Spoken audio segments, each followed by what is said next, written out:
अस्सलाम वालेकुम नाज़रीन, सुनहरे लोग में मैं हूं आपका मेज़बान सैयद अब्दुल बासित। नाज़रीन, आज हमारे दरमियान आज की शख्सियत माहिर सियासियात, रिसर्च एडवाइज़र, महक़िक़, माहिर तालीम और 2 जमात के वाइस चांसलर और एक यूनिवर्सिटी 2 यूनिवर्सिटी के वाइस चांसलर, एक यूनिवर्सिटी के डीन, मोहतरम जनाब प्रोफेसर डॉक्टर मोहम्मद अहमद काजी साहब तशरीफ़ रखते हैं। अस्सलाम वालेकुम। वालेकुम डॉक्टर साहब कैसे हैं? खैरियत से? अल्हम्दुलिल्लाह मैं ठीक हूँ, आप ठीक हैं? आपकी दुआएं। डॉक्टर साहब ये बताइए, अगर आप ये स्कॉलर ना होते, रिसर्च स्कॉलर ना होते, एडवाइज़र नहीं होते, माहिर तालीम नहीं होते, तो क्या होते? सेकंड चॉइस क्या थी आपकी ज़िंदगी में? बिस्मिल्लाहिर्रहमानिर्रहीम। असल में ख्वाहिश जो थी अल्लाह ने पूरी कर दी, तो किसी और बात को सोचा ही नहीं कि क्या होता। हाँ, ये ख्वाहिश थी कि मीडिया में मैं जाऊँ और मीडिया में जाने के बाद जो भी थोड़ी बहुत सलाहियत है दीन के हवाले से वो नुमायाँ होकर सामने आए, ताकि लोगों की खिदमत हो सके और नफ़रतों के इस बाज़ार में कुछ मोहब्बतों के फूल बांटने के लिए मैंने अपने आप को पेश किया। डॉक्टर साहब, आप 25 दिसंबर 1958 में खपरो सिंध में पैदा हुए। जी। तो कैसा स्कूल का सिलसिला वहीं था या दूसरे शहर में आ गए थे? नहीं, मैं बहुत छोटा था तो हिंदुस्तान से हैदराबाद दक्कन से मेरे वालिदैन का ताल्लुक हैदराबाद दक्कन से, और हैदराबाद दक्कन से हिजरत करने के बाद जब वो यहाँ पहुँचे खपरो, तो फिर खपरो से हम लोग आ गए हैदराबाद सिंध, फिर हैदराबाद सिंध से, उसमें छोटा था मैं, फिर कराची आए, तो कराची में मेरा एडमिशन हुआ। अच्छा डॉक्टर साहब, ये आपकी बड़ी कमाल की बात है कि मैट्रिक और इंटरमीडिएट की तालीम आपने घर से हासिल की? जी, प्राइवेट मैंने मैट्रिक किया। जी जी। प्राइवेट इंटर किया। जो मेरे बड़े भाई हैं प्रोफेसर डॉक्टर मोहम्मद अब्दुल्ला कादरी साहब, हम दोनों भाई साथ ही साथ पढ़ते रहे, तो अल्लाह ने ज़ाहिरी बसीरत से उन्हें आजमाइश के साथ गुजारा है, लेकिन ज़ाहिरी बसारत से, तो जो बसीरत है अल्लाह ताला ने उनको, ऐसे कि हाफिज़ कुरान भी हुए, आलिम भी हैं। तो अब सिलसिला ये हुआ कि हम दोनों भाइयों ने तय किया कि भाई मैट्रिक का इम्तहान देना है, तो मैट्रिक की तैयारी करनी है, तो 1.5-2 महीने के अंदर तैयारी कर ली, प्राइवेट इम्तहान दे दिया। वो फर्स्ट डिवीज़न में कामयाब हुए, मैं 2-4 नंबरों से सेकंड डिवीज़न में आया। डॉक्टर साहब ये बताइए कि ये जो आपने प्राइवेट किया, इसके पीछे कोई ख़ास वजह थी? हाँ, इसकी खास वजह, इस्लामी तालीम आप जी, इसकी ख़ास वजह, जी बहुत अच्छे सवाल किया आपने। बुनियादी इसकी वजह ये थी कि मैं सुबह के वक्त मदरसे में जाता था पढ़ने के लिए। जी जी। और दोपहर में एक इंग्लिश मीडियम स्कूल था, उसमें पढ़ने जाता था। तो वालिदा ने कहा कि एक्सक्लूसिव अरबिक पर तवज्जो दो, और वालिद साहब ने भी कहा कि पूरी तवज्जो अरबी पर, कुरान करीम पर दो।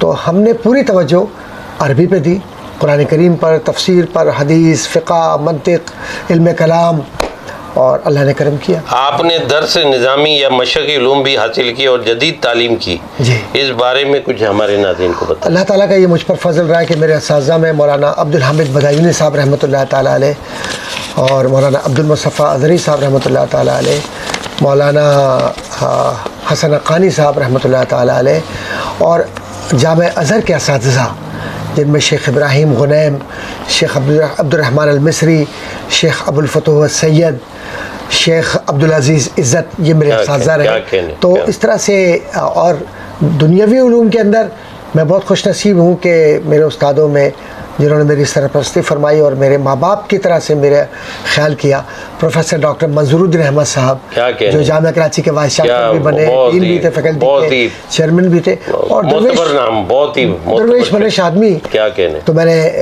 मास्टर्स भी किया, एमफिल किया पाकिस्तानी सियासत में उलमा का किरदार, PhD किया इस्लामी नज़मियात आम्मा, नज़रिया व अमल।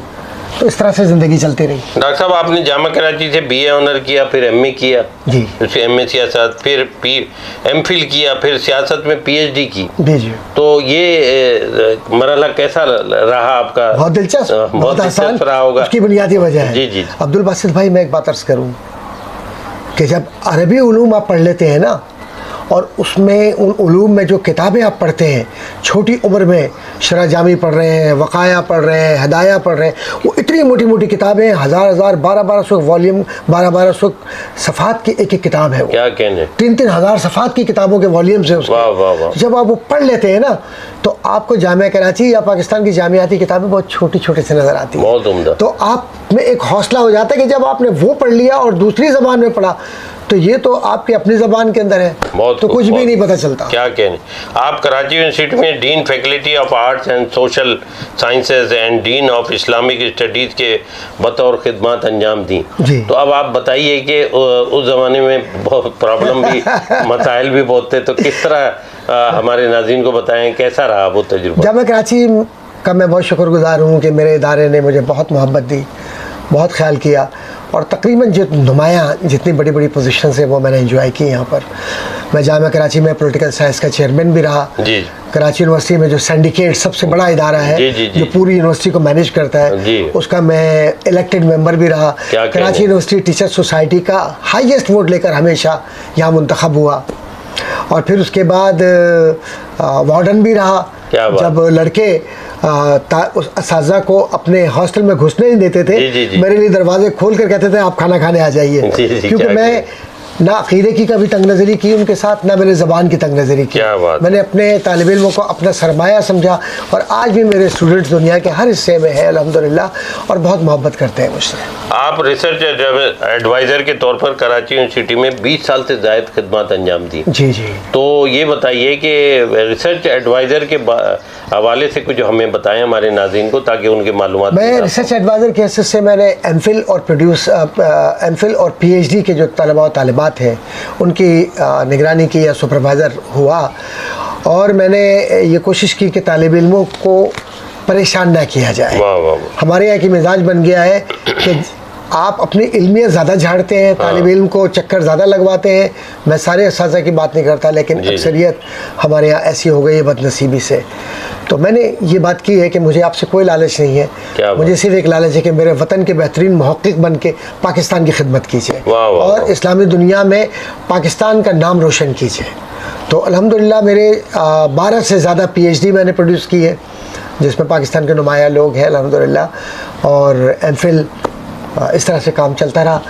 और जामिया कराची में अल्लाह ने मुझे जो मकाम दिया, ये मेरे वालिदैन, मेरे अल्लाह, मेरे रसूल, बुजुर्गान दीन और मेरे वालिदैन की दुआएं, और ख़ास तौर पे डॉक्टर मंजरूर अहमद साहब का मुझे बहुत बड़ा एहसान है, मैं उनको कभी फरामोश नहीं कर सकता अपनी ज़िंदगी में। डॉक्टर साहब, आप न सिर्फ पाकिस्तान टेलीविज़न बल्कि जियो TV, ARY, समा और QTV और बहुत सारे चैनल्स पे आपने तकरीबन इस्लाम और सीरत पर बहुत सैर हासिल गुफ्तगू करते हैं। लोग बहुत आपसे खुश हैं, इस्तेफादा हासिल करते हैं, आपके चाहने वाले बहुत हैं। तो इस बारे में बताइए कि सीरत पर जो गुफ्तगू करते हैं कितना सुकून मिलता है आपको? अल्लाह अकबर, कितना सुकून!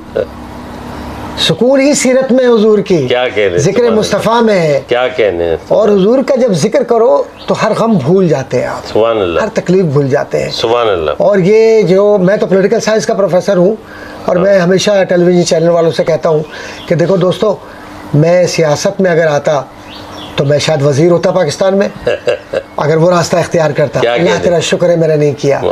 और अगर मैं सियासी प्रोग्रामों में आता तो कम अज़ कम बहुतों से बहुत बेहतर होता, क्योंकि उर्दू की जो लिसानियात है उसमें अरबी का जो और फ़ारसी का जो अल्हम्दुलिल्लाह मुझे अल्लाह ने विरसा अता फरमाया है, तो कम अज़ कम बेहतर उर्दू बोल सकता और बेहतर बात कर सकता। और पॉलिटिकल साइंस का प्रोफेसर हूँ, 34 साल पढ़ाया है पॉलिटिकल साइंस, तो एनालिसिस भी बेहतर कर सकता था, लेकिन मैंने ये सारे रास्ते छोड़ दिए। मैंने कहा बस हुजूर की ग़ुलामी का रास्ता है, क्योंकि कब्र में ना पॉलिटिकल साइंस काम आएगी और ना दुनिया का कोई ओहदा काम आएगा, हुजूर के चेहरा, हुजूर की सीरत काम आएगी। नाज़रीन, प्रोफेसर डॉक्टर मोहम्मद अहमद कादरी साहब हमारे साथ मौजूद हैं, आपसे तफसीली गुफ्तगू जारी है। आप हमारे चैनल सुनहरे लोग को सब्सक्राइब कीजिए, लाइक कीजिए और हम कमेंट्स कीजिए। डॉक्टर मोहम्मद अहमद कादरी साहब, आपने अमेरिका, कनाडा, पुर्तगाल, बहरीन, सऊदी अरब, इतने सारे ममालिक में की नोट स्पीकर के तौर पे पाकिस्तान की नुमाइंदगी की। तो आप ये बताइए कि एज ए की नोट स्पीकर आपने क्या पाया वहाँ पर, क्या लोगों में जो आपसे आपके लेक्चर से आपके की नोट स्पीकर के तौर पे कितना पसंद किया और क्या आपको कैसा महसूस हुआ, फीलिंग हुई, ये ज़रूर हमारे नाज़रीन को बताइए। बहुत शुक्रिया। बहुत अच्छे लोग हैं, दुनिया के हर हिस्से में मैं बड़ा खुशनसीब हूँ, मुझे बड़ी मोहब्बतें मिली, बहुत इज़्ज़त मिली। और सबसे बड़ी बात पाकिस्तान की नुमाइंदगी आपने पाकिस्तान की। की नुमाइंदगी कितनी इज्जत अफ़ज़ा है। मैंने जी। कोशिश की। और तकरीबन जिन ममालिक का आपने नाम लिया, इन ममालिक के बड़े तालीमी इदारों में भी मुझे जाने का इत्तफ़ाक़ हुआ। क्या कहने। और जो पाकिस्तान एसोसिएशंस हैं उनमें भी मैंने ख़िताब किया। क्या कहने। फिर इसके अलावा जो पाकिस्तानी कम्युनिटी, आप हैरान होंगे, इससे पाकिस्तानी कम्युनिटी नहीं, Indian community, Fijian community, American community जो डोमिनेंट कल्चर है वहाँ का, अमेरिकन गोरे और कैनेडियंस गोरे, तो उनकी कम्युनिटीज़ में जाकर उनकी ज़बानों में बात की। और मेरी खुशनसीबी है कि मैं अरबी जानता हूँ थोड़ी बहुत, तो मैं अरब से अरबी में बात कर लेता हूँ। क्या कहने। और जब मैं ईरान गया, हुकूमत ईरान ने मुझे बुलाया और इसी तरीके से वहाँ पर जो अदल गुस्तरी का जो महकमा था उसमें मैंने शुरू की जो तकरीर थी फ़ारसी में की मैंने। वाह वाह। तो बस ये अल्लाह का करम है। और अंग्रेज़ी में भी अल्हम्दुलिल्लाह बात पहुँची। तकरीबन 14 से ज़्यादा मेरी किताबें अंग्रेज़ी के अंदर है, और जिसमें मुझे इंटरनेशनल अवार्ड मिला। ख़ास तौर पर world peace order towards international state जो मेरी किताब थी, उस पर मुझे एम्बेसडर फॉर पीस का अवार्ड कनाडा से मिला। और अमेरिका में भी अल्लाह ने बहुत इज़्ज़तों से सरफराज फरमाया। दुनिया के हर हिस्से में मैं बहुत खुशनसीब हूँ। मुझे कोई कंप्लेन नहीं है ज़िंदगी में। मुझे मेरी ख्वाहिश से इतना दिया सरकार ने मुझको, जितनी मेरी औकात नहीं है। क्या कहने, सुभान अल्लाह। डॉक्टर साहब ये बताइए कि आपके उस्ताद डॉक्टर और रहनुमा, आपके उस्ताद भी और रहनुमा भी, डॉक्टर मंजूरुद्दीन अहमद कैसे उस्ताद थे, कैसी शख्सियत के? अरे साहब क्या बात कहते हैं। मुझे अच्छी तरह याद है कि डॉक्टर साहब के पास में रात में अक्सर 1 बजे या 2 बजे या 3 A3 में या जामा कराची में रहते थे। तो मुझसे कहने लगे, अरे भाई आ जाओ, चलो आ जाओ, चलो बैठो, बैठ के पढ़ो। तो मैं एमफिल कर रहा था उस ज़माने में। तो जब मैं उठने लगा तो मैंने उनसे हाथ मिलाया तो उनका हाथ जल रहा है, बिल्कुल अंगारा बना हुआ है। मैंने कहा सर ये क्या, आपको तो बुखार है?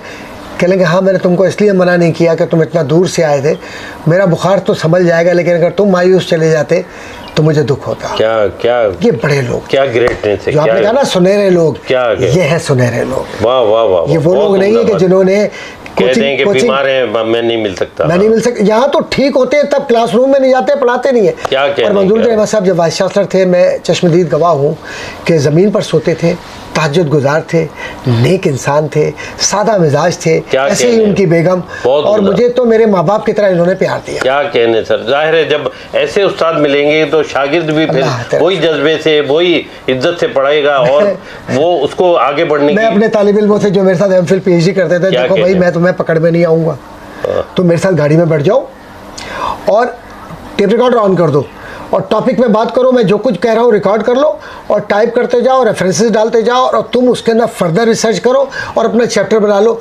ऐसे कहोगे मैं सुकून से बैठ जाऊँ, बैठ के तुम्हें टाइम दूँ, तुम्हें टाइम दूंगा, लेकिन ये जो टाइम मिल रहा है इसको भी लो। क्या कहने, लेकिन लड़कियों को नहीं बिठाता था, लड़कों को। क्या, सुभान अल्लाह, सुभान अल्लाह। डॉक्टर साहब कमाल है, कमाल है।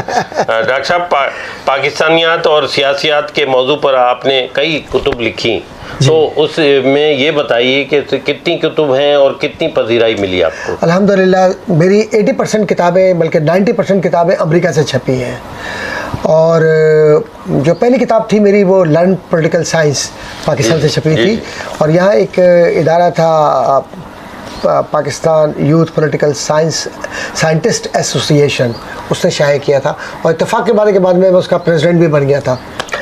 और जामा कराची में से किताब शाये हुई, पाकिस्तानी सियासत में उलमा का किरदार, पाकिस्तान, ये जामा कराची के शोबे तसनीफ़ व तालीफ़ व तर्जुमा कराची यूनिवर्सिटी ने शाये किया।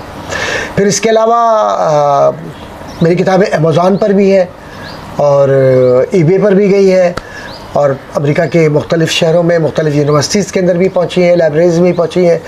और अल्लाह का शुक्र है कि दुनिया के हर हिस्से में तकरीबन गई हैं। और मेरी किताबें, मेरी खुशनसीबी है कि जो इस्लामी उलूम की किताबें हैं, जैसे हील योर सेल्फ है, द साइंस ऑफ ड्रीम्स है इब्न सीरीन की, या और जो दीगर किताबें इस्लाम पर हैं, वो पुर्तगाली ज़बान में भी तर्जमा उसका हुआ है और कुछ किताबें फ़ारसी के अंदर भी तर्जमा हुआ है, अरबिक के अंदर भी कुछ लोगों ने उसके पोर्शंस तर्जमा करके दिए हैं। तो इस तरीके से सीरत पर भी एक किताब जो मैंने कंपाइल की थी वो फ़ारसी के अंदर तर्जमा हुआ उसका। तो इस तरह से चलती रही। डॉक्टर मोहम्मद अहमद कादरी साहब, आपकी निगरानी में जो मेरे इल्म के मुताबिक 15 से ज़ायद तलबा ने PhD के और MPhil की हासिल की। तो अब आप ये बताइए कि वो तलबा को जब आपने ये पीएचडी की डिग्री और एमफिल की डिग्री की तैयारी कराई और कराया उनको, तो कैसा महसूस कर रहे हैं आप कि कैसा पाया तलबा को और आपको कैसा महसूस हुआ? मुझे तो अच्छा लगा, क्योंकि मैंने अपने उस्ताद को देखा था, डॉक्टर मंजूर साहब को। वो खुश होते थे तालिब इल्म को अगर डिग्री मिले, और अल्लाह का शुक्र है तलबा ने मेहनत की, तालिबात ने मेहनत की, और मैं समझता हूँ कि ये उनकी नहीं, ये मेरी और मेरे इदारे यानी जामिया कराची की कामयाबी है, पाकिस्तान की कामयाबी है कि ये रिसर्चर्स पूरी दुनिया में जाके काम कर रहे हैं। डॉक्टर साहब ये बताइए कि आप सच्चे आशिक रसूल हैं, और जब सीरत पे आप जो बयान करते हैं और जो आप जो बयान करते हैं, तो लोग जो हैं बहुत ही मुनहक होके आपको सुनते हैं और आपको पसंद करते हैं। तो कोई ऐसा वाक़या बताइए कि जो आपका ये सुनकर फिर कभी मुलाकात हुई और क्या कमेंट्स करते हैं चाहने वाले आपके? याद है, आपके मद्दा बहुत हैं। अल्लाह उसके रसूल का फजल है मुझ पर।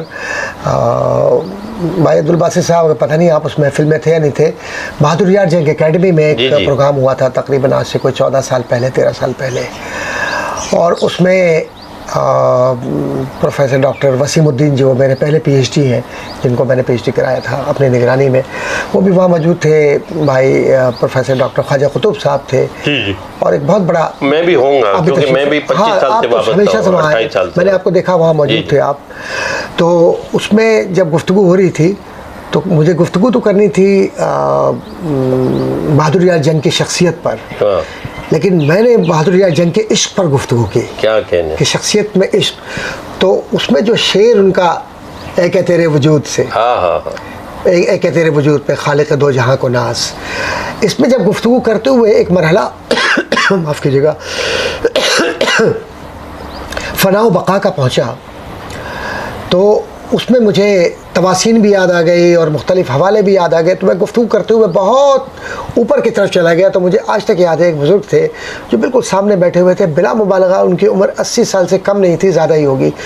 उन्हें वज्द आ किया और उस वज्द की कैफियत में वो रक़्स करने लगे, और रक़्स करते हुए आदर सल्लल्लाहु अलैहि वसल्लम पर दरूद पढ़ रहे थे और नारे लगा रहे थे, दरूद पढ़ रहे थे। तो मुझ पर भी ऐसी कैफियत थी कि एक तसलसल के साथ नस्ली गुफ्तगू में नज़मिया कैफियत थी वो, और वो काफ़ी लम्हात इतने ज़्यादा कनेक्टेड थे कि उन बुज़ुर्ग की वजह से हुजूर का फैज़ पूरी उस महफिल पर इस तरह से नूर की तरह छा गया। तो मैं उस लम्हे को नहीं भूल सकता। डॉक्टर साहब, आप सच्चे आशिक रसूल हैं, सीरत रसूल पर उम्दा तरीके से बयान करते हैं, तो उसके बाद फिर मुस्तक़बिल में तो आपको तालीम और तदरीस और समाजी फलाई काम का बहुत इरादा रखते हैं आप, कि क्या प्लानिंग है आपकी? कोई बाकायदा तंजीम बना रहे हैं या कोई NGO बना रहे हैं? किस हवाले से आप तदरीस और तालीम और समाजी और फलाई काम करना चाहते हैं? मैं आपसे अर्ज़ करता चलूँ कि जब मैं सितंबर 11 के बाद, सितंबर में वाक़या हुआ, दिसंबर में मैं अमेरिका पहुँचा। अयाज यूसुफ हमारे भाई हैं, अमेरिका में हैं, लाहौर के रहने वाले हैं, उनका पूरा ख़ानदान वहाँ था। और वहाँ जाते ही उन्होंने ये कहा कि डॉक्टर साहब, अब आप उस वक्त तक पाकिस्तान वापस नहीं जाएंगे जब तक कि यहाँ सितंबर 11 के बाद मुसलमानों के लिए जो गलतफहमी अमेरिका के अंदर पैदा हुई है उसको कम करने के लिए हमारा साथ ना दें। क्या बात। तो वहाँ Islamic educational and cultural research centre north America के नाम से एक तंजीम कायम की, जिसको इस वक्त 501c3 स्टेटस मिला हुआ है, यानी उसको हुकूमत अमेरिका ने और कनाडा ने क्लियरेंस दिया हुआ है कि ये नॉन टेररिस्ट और नॉन प्रॉफिट और नॉन पॉलिटिकल ऑर्गेनाइजेशन। बहुत बड़ी बात है माशाल्लाह। और ये सितंबर के अंदर, और ये इसका सरबराह मैं हूँ वहाँ पर। वाह वाह वाह। और खुशनसीबी से मैंने वहाँ अमेरिका में तकरीबन काफ़ी वक्त गुजारा। तो अल्लाह ताला ने मुझे ये करम फरमाया मुझ पर कि वहाँ इस गुनाहगार के हाथ पर कई लोग मुसलमान हुए, इसी तंजीम के ज़रिए बड़े बड़े जलसे वहाँ पर हुए। और हुजूर अकरम सल्लल्लाहु अलैहि वसल्लम का ख़ास करम, अहले बैत अताहार की नज़र और औलिया कामिलीन का करम रहा कि जिस सम चल दिए और सिक्के बिठा दिए हैं। तो हुजूर की महफ़िलें भी हुई, और फिर सबसे बड़ी बात यह है कि इसकी शाखें, इसके चैप्टर्स जो बने ह्यूस्टन में, डैलस में, क्या बात, और सैन फ्रांसिस्को और सैक्रामेंटो, और कनाडा के अंदर टोरंटो, और आपका भला करें वैंकूवर, इन सारे इलाकों में आप ये शाखें बनती समझते हैं चली। कि ये बहुत बड़ा काम है मुसलमानों का। अल्हम्दुलिल्लाह कैलगरी और में भी ये पाकिस्तानी का सर पाकिस्तान से फख्र बुलंद होना अल्हम्दुलिल्लाह, चाहिए ये कि डॉक्टर साहब जैसी शख्सियत, डॉक्टर प्रोफेसर मोहम्मद अहमद खादरी, और बाहर ममालिक में जाके पाकिस्तान की नुमाइंदगी इतना उम्दगी से कर और रहे हैं। अभी आपसे बात करूँ अब्दुल बासित भाई के पिछले साल मैं गया था तो एक बहुत बड़ी तादाद, बहुत बड़ा हॉल वहाँ का माशाल्लाह भरा हुआ था। और वहाँ जाने के बाद मैं उर्दू नहीं बोलता, कोशिश करता हूँ अंग्रेज़ी में बात करूँ ताकि जो नौजवान बच्चे हैं, तो तकरीबन मेरी 2-2 घंटे की नशिस्तें थ्रू आउट अमेरिका कनाडा चलती रहीं। और अगर टोटल रिकॉर्ड आप उसका जमा कर लें तो मेरे ख्याल 40 घंटे से ज़्यादा मेरी रिकॉर्डिंग है वहाँ पर, जो अंग्रेज़ी के अंदर है, इस्लाम पर। क्या कहते हैं? तो अल्लाह का शुक्र है। फिर उसके बाद बहरीन के अंदर रकाइस के नाम से इदारा कायम हुआ है, जिसमें बहरीन के अरब भी हैं, शेख राशिद जिनके साहबजादे वहाँ के माशाल्लाह हाई कोर्ट के जज हैं बहरीन की हुकूमत के। फिर उसके बाद शेख राशिद के साथ साथ पूरा हल्का शेख मुराद अलजनबी अरब हैं वहाँ के, वो मुझे ये एजाज़ हासिल है कि वो और हम मिल के काम कर रहे हैं। तो ICRC का चैप्टर वहाँ पर भी खुला है, Islamic educational and cultural research centre. ये बहुत अहम बात है जी अल्हम्दुलिल्लाह। जी। और इसी तरीके से बहरीन से निकल कर फिर दुबई के अंदर भी माशाल्लाह काम वहाँ पर हो रहा है। और इत्तेफाक की बात यह है कि पाकिस्तान के जो सफ़ीर दुबई में रहे डॉक्टर जमील अहमद ख़ान, जो अक्सर बेशतर टेलीविज़न जी मैं देखता हूँ, अल्हम्दुलिल्लाह उन्होंने PhD इस गुनाहगार के साथ ही मिलकर किया है। सुभान अल्लाह, क्या तो मेरे बहुत प्यार करने वाले भाइयों में है। तो दुबई में भी माशाल्लाह हमने काम शुरू किया है। फिर इसी तरीक़े से पुर्तगाल के अंदर भी है, लंदन के अंदर भी है, तो हिंदुस्तान के अंदर भी है। हिंदुस्तान में भी हमारे सिलसिले से लोग ICRC से मुतालिक हैं। हमारी बहन वहाँ पर शगुफ्ता अहमद हिंदुस्तान से हैं, पटना से, वो रकाइस को चला रही हैं बहरीन में, और पूरा ख़ानदान और पूरे लोग, और सैकड़ों लोग वहाँ पर हमारे फ़ख्र भाई जो पाकिस्तान से हैं वो भी वहाँ पर हैं बहरीन में। तो एक मजबूत गढ़ पाकिस्तान को अल्लाह ताला ने अता फरमाया। और एक बात मुसलमानों के लिए कितनी हिफाजत का है। अभी पिछले साल मुझे जो बहरीन में पाकिस्तान की एम्बेसी है उसने मुझे इंटरनेशनल अवार्ड दिया वहाँ पर। क्या बात, जिसको मैंने पब्लिसिटी में नहीं करता। नहीं मुझे अजीब सा लगता है कि मैं हर चीज़ को मैं पब्लिसाइज करूँ, तो मैं ये सब चीज़ें बयान नहीं करता। मिजाज के आदमी नहीं है। डॉक्टर साहब गुफ्तगू आपसे जारी रहेगी। नाज़रीन, डॉक्टर साहब हमारे साथ मौजूद हैं।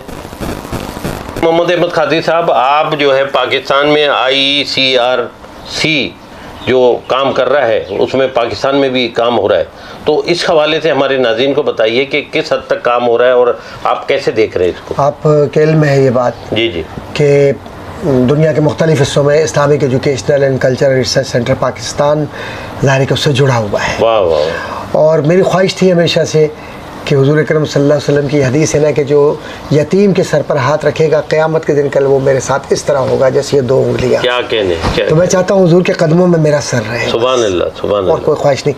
और माशाल्लाह ICRC के अंदर तो जो एडवाइजरी बोर्ड है, आप तो खुद उसके अंदर हमारे हिस्सा है।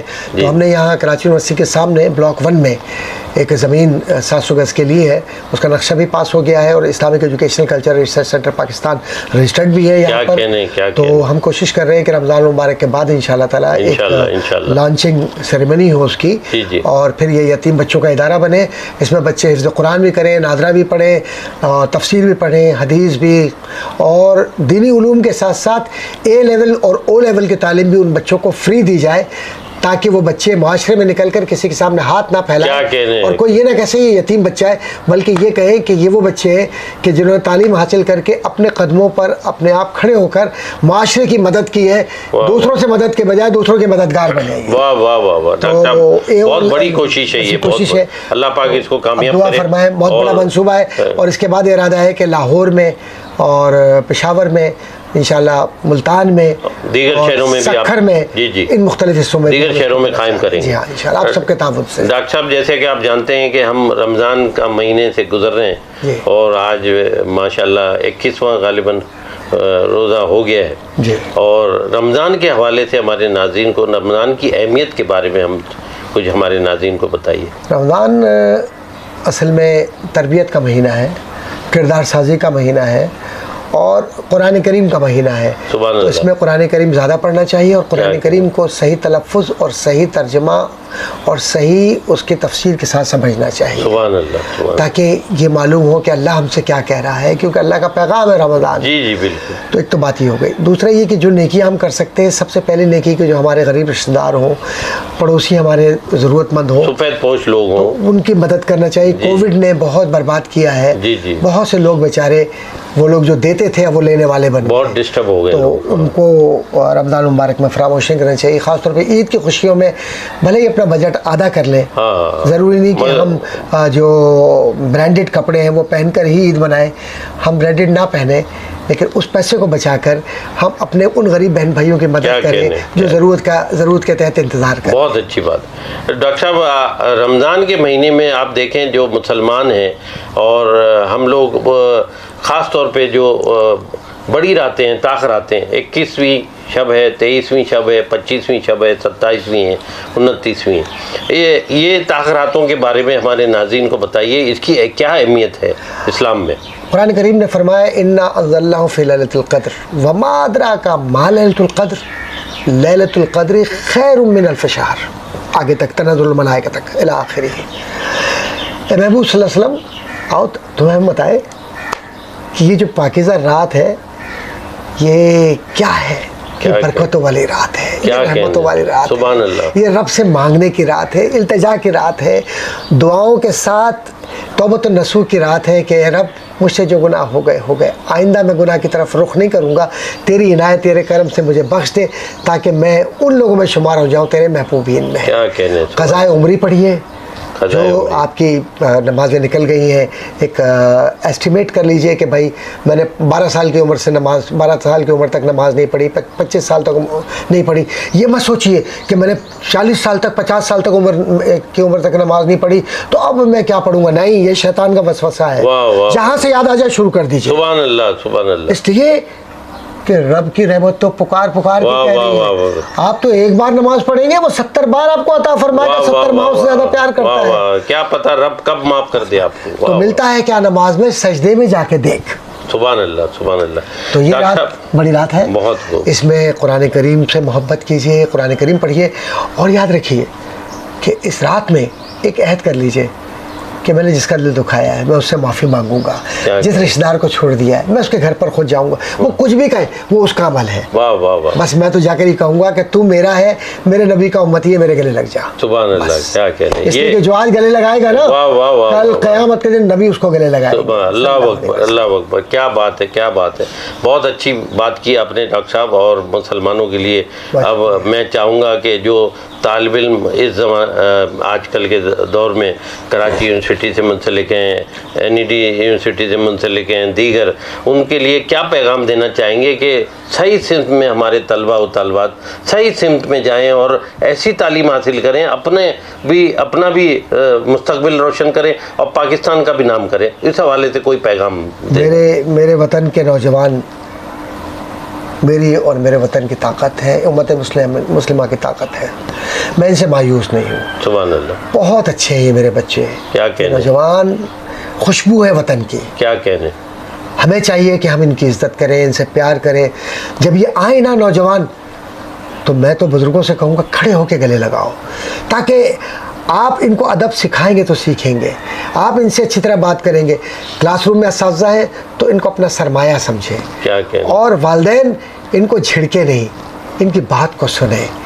इख्तिलाफ राय होना तब ये ना कहें, सुने ज़रूर, कि बात को सुने। और यकीन जानिए जब ये पाकिस्तान से बाहर नौजवान जाते हैं ना, तो ये पाकिस्तान की ताकत बनकर पाकिस्तान के लिए लड़ रहे होते हैं। क्या बात है। आने वाले वक्त एटमी जंग नहीं होगी, ये नौजवान जहनों की जंग है, जिसको साइको वारफेयर कहते हैं। इस साइको वारफेयर में जिसका नौजवान मजबूत होगा उसका वतन मजबूत होगा। क्या कहने, सुभान अल्लाह, क्या बात कह दी आपने। नाज़रीन, हमारे साथ मौजूद थे प्रोफेसर डॉक्टर मोहम्मद अहमद कादरी साहब। आपसे बहुत ही सैर हासिल गुफ्तगू है। Mumtaz scholar, research, Islamic research और सीरत नबी पे बहुत ही तफसीली बयान करते हैं और 2 जामात के वाइस चांसलर रहे, एक यूनिवर्सिटी के डीन रहे और बहुत ही तफसीली गुफ्तगू रही डॉक्टर साहब से। फिर इंशाअल्लाह सुनहरी किसी और शख्सियत के साथ अगले प्रोग्राम में मुलाकात होगी।